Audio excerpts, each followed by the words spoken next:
Hi guys, welcome to the channel. I'm Jason, I'm your watch guy today. Now, we all have our grail watches. I personally have a couple of grail watches that I'd love to get my hands on, but are very unattainable. And I'm talking £2,000+ And at the moment, I don't really have £2,000+ to spend on a watch. One of my grail watches has always been a Rolex. I've always wanted to own a Rolex, and that's a common goal for a lot of watch collectors. But a Rolex nowadays is going to set you back £2,000+. £2,000 is the absolute base level that I think you'll find a suitable modern day Rolex at. And at the moment, I don't really have £2,000 to just go and spend on a watch. I wish I did, but I don't.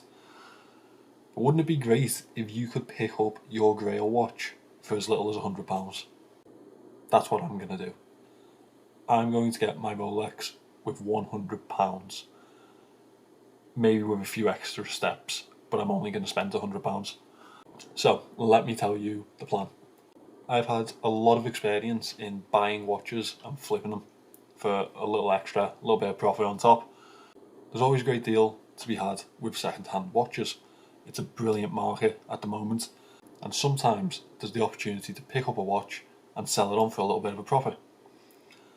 What if we did that and kept investing the money until we got to the £2,000+ mark where we can buy our grail watches?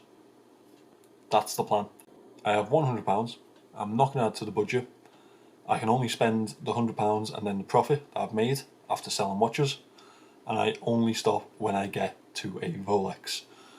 And I'm thinking maybe a nice little Air King, blue-faced Air King would be absolutely lovely. I'd love one of them. But we'll see where we get to. So, my budget was £100. What did I do with it? I went on to loads of local selling sites. I went to Facebook, I went to Spock, I went to Gumtree. Now, Facebook, I couldn't find anything that would fit the budget and turn a little... I couldn't find anything that fit the budget and turn enough of a profit to get us going quickly. So I ruled all those watches out. I then went and looked at Gumtree, there wasn't much there, and finally I went to Spock.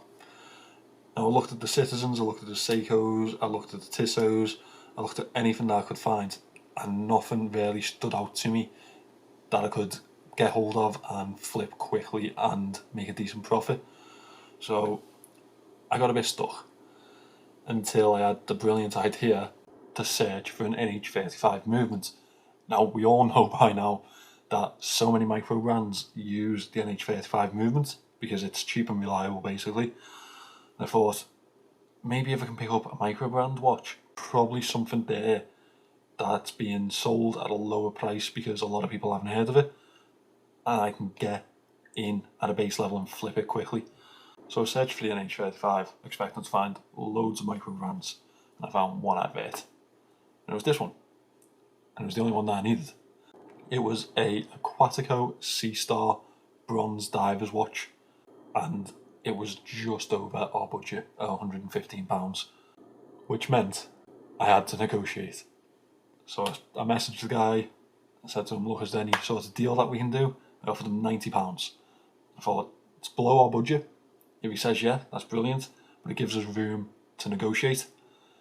He said that it's a bit low, how about 100?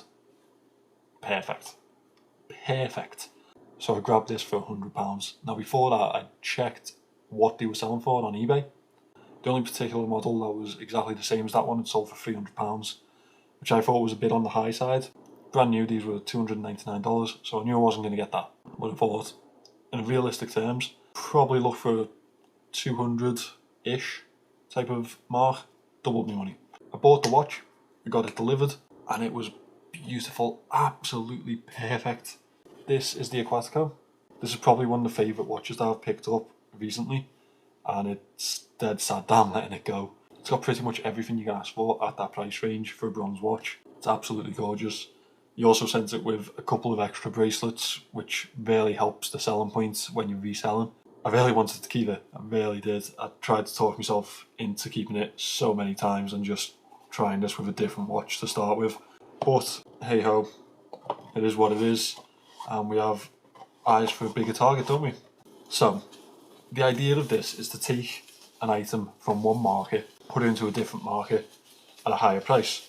So I took this from Spock, had it delivered to me, and I put it onto eBay, which is usually where the premium prices are for watches.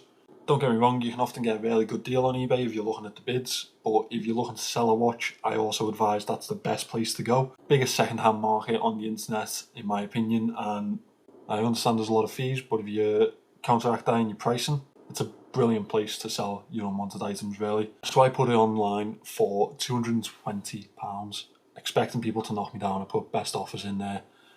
Now I got a couple of silly offers, around £130, £120, and I thought, obviously I'm not going to take that. Then one came along for £170, and he seemed quite interested in the watch. He asked a lot of questions. I thought, right, I'll negotiate with him. So I offered it at £200, which I thought was a great deal for him, and it was our target. He came back with 190, and I thought, it's a good profit, £70 after fees profit, and it'll get us on our way. So I took it. Took the £190, and that watch is now on its way to the West Midlands. From our budget of £100, within a week, we flipped that watch for 190 after fees and shipping and everything. Works out as about £170 budget now. It's only been a week since I started this idea, and we've already flipped our first watch for £70 profit. Now, if you're at all interested in the Aquatico, please do check out my review on it. It's linked down in the description. Have a look. It's a lovely watch. For the price, I don't think there's much better on the market. Really striking design. Kind of a mix between a Yachtmaster and Tudor homage. Sits really well on your wrist. Lovely bracelets that come with them. I advise anyone looking at a bronze watch or a budget to go and look at them. Gorgeous watches. So, we started at 100. We've flipped our first watch. We're now at 170, and I am looking for the next watch. Please do check back on the channel for this next episode. If you've got to this point, subscribe. I'll have the next video in this series along very soon. I'll also have a lot more reviews on the channel very soon. Thanks for watching, guys. I'll see you in the next one.